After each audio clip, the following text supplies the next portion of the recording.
Berikutnya tentang karakteristik karbon nanotube. Di sini akan dijelaskan karakteristik secara detail. Nah, yang pertama, karakteristik dari sisi elektriknya. Jadi karbon nanotube itu memiliki electrical conductivity yang tergantung dari bagaimana tube-nya digulung.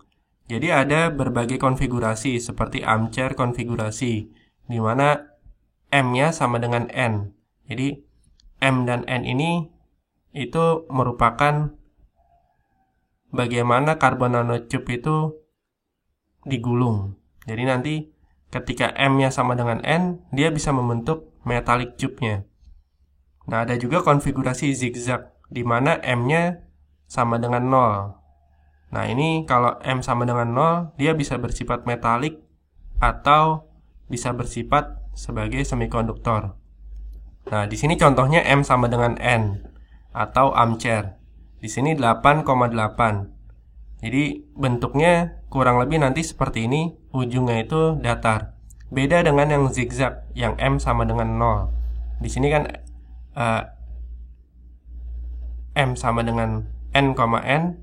Jadi bisa M-nya sama dengan 0 atau N-nya sama dengan 0. Di sini salah satunya 0, maka ujungnya akan lancip. Ada juga yang M-nya tidak sama dengan N, disebutnya chiral. Jadi nanti dia ada yang ujungnya datar, lancip, datar. Nah, itu disebutnya chiral. Jadi ada yang armchair, yang semua datar ujungnya, ada yang zigzag, yang semua ujungnya lancip. Itu ternyata bisa membedakan electrical conductivity-nya.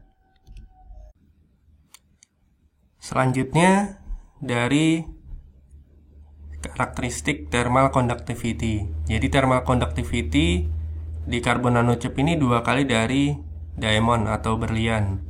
Dia juga memiliki high current density. Jadi densitas arusnya itu dia lebih besar 1000 kali dari tembaga yang hanya 10⁻⁶ ampere per centimeter persegi.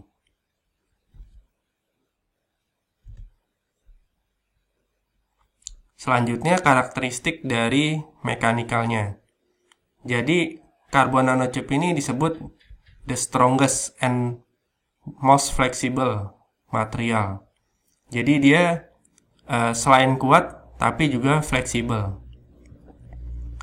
Kemudian tensile strength-nya atau kekuatan tariknya juga sangat tinggi. Dia 45 kali 10⁹ Pascal atau sekitar 20 kalinya dari kekuatan tarik baja. Kemudian dia punya yang modulus yang tinggi. Selanjutnya juga dia punya strength to weight ratio yang 500 kali lebih besar dibanding aluminium. Nah, biasanya di mekanik digunakan untuk aplikasi-aplikasi yang membutuhkan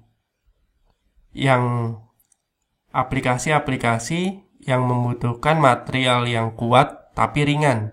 Contohnya di sepeda. Jadi material ini nanti dia sangat kuat tapi ringan. Begitu juga contoh lainnya misalnya di raket. Raket untuk tenis atau raket untuk badminton. Nah, untuk electronic application, karena dia mempunyai high current density, high electron mobility, high thermal conductivity, yang menarik adalah karbon nanotube digunakan sebagai transparent and conductive properties. Jadi dia bisa digunakan di atas substrat plastik.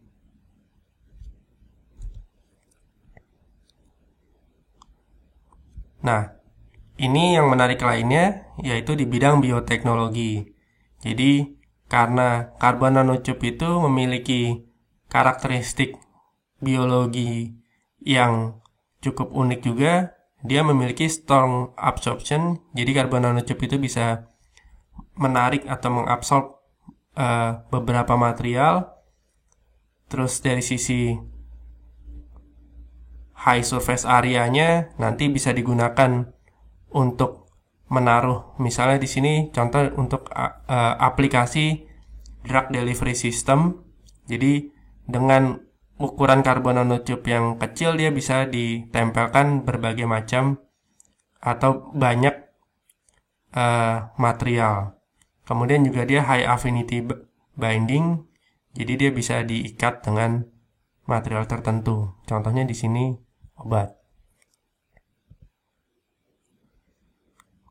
Nah, ini material application tadi seperti saya sebutkan, dia memiliki massa yang ringan, memiliki high physical strength, bisa digunakan sebagai raket badminton misalnya di sini.